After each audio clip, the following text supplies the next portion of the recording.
little bit more about the man who plunged 65 feet to his death at Atlanta's Turner Field last night. His name's Ronald Homer. He's from Conyers, Georgia. He's 29 years old.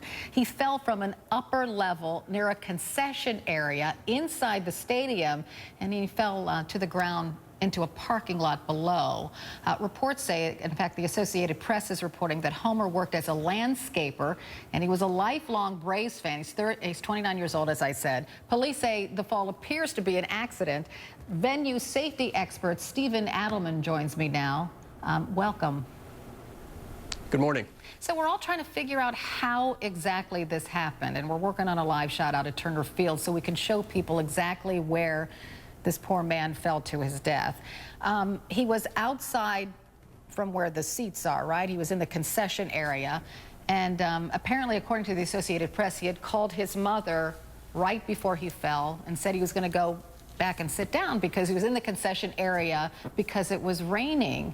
And he supposedly was near this railing. So we're just trying to figure out how this could happen. Well, and that's one of the big questions at this early stage in the investigation. How is it that someone falls over a railing which isn't even near the playing field? In fact, he was facing the back of the stadium overlooking the players' parking lot. So unlike the other incidents where someone has fallen over a railing and died, this one had nothing to do with the action on the field at all. It's completely different in that respect from the Shannon Stone death in Texas 2 years ago, which is the one that most people know about, or for people in Atlanta, the fan who fell at the Georgia Dome last year. This incident is different because he just fell over a railing, not looking at the playing field at all. It's just, let's go back to that graphic for a moment because you can see the ledge there, and there's a closer shot that we just showed. He's 6 feet 6 inches tall. Would that make a difference? Well, certainly it makes a difference. Railing heights are built to code, the International Building Code and various other codes that piggyback off of the International Building Code. So we can start with the certainty. The railings at Turner Field meet code. They meet the minimum standard for public accommodations such as stadiums and arenas. That's absolutely not a question. What is a question is that enough given the way fans use public venues such as stadiums and given the sizes that different fans come in? So a railing has to be adequate not only for someone who's 5'10" like me, but also for someone who's well over 6 feet like this man. And just along the lines of what you say, you know, everybody suspects maybe he drank a little too much or he was drunk, but you have to take that into account too because that's what people do at ball games. Well, that's also correct.